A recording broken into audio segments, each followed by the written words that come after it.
Hello! At ito yung trip namin ni ate nang pumunta kami ng Kamakura at Enoshima. But first, nag-stop kami sa Kita Kamakura.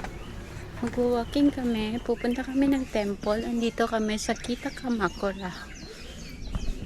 This trip is not actually planned. Parang random lang siya. Dapat may iba kaming lakad. At since kanang rest day na mo duha ni ate, so nag-decide kami na magpa-nature na lang kami, malapit sa kagubatan. And so, binigyan nga kami ng mga bamboos, greenery, basta para kaming nasa forest. And I forgot kung ano ang pangalan ng temple na ito. This temple is very near sa Kita Kamakura station, as in few minutes away lang by walking. And the highlight is parang nakakita mi og poso na yung kanang sa Shiburi, kanang long time no see, yung parang nasa probinsya lang sa Lumuyon na nagubomba og tubig. Naka-happy. Nice. Naagay bomba gihapon sa Japan.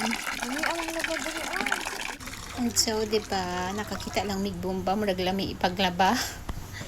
And my turn, hindi pwedeng hindi ako mag-try. Siyempre, magbomba-bomba po tubig.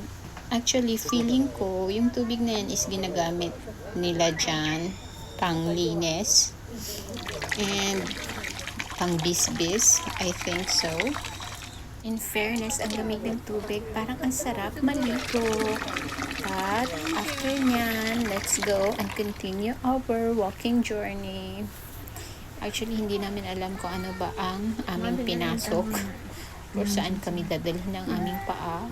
Basta kung na-entry, for sure may exit doon. So, pasok lang kami and, what's that? Diba? Hindi namin alam kung anong dyan. Basta, ning sulod rami, pataka ramig sulod yun.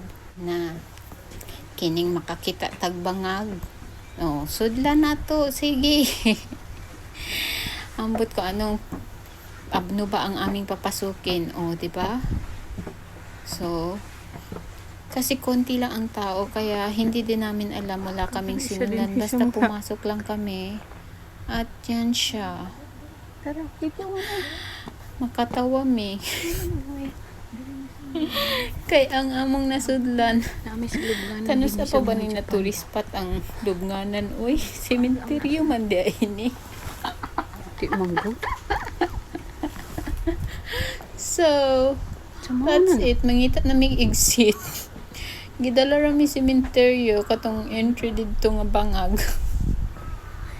And so, pababa na kami and we will head down para pumunta sa Kamakura Station mismo. Just one way away from Kita Kamakura Station. Siguro mga 2 minutes lang. Mas matagal pang i-antay ng train.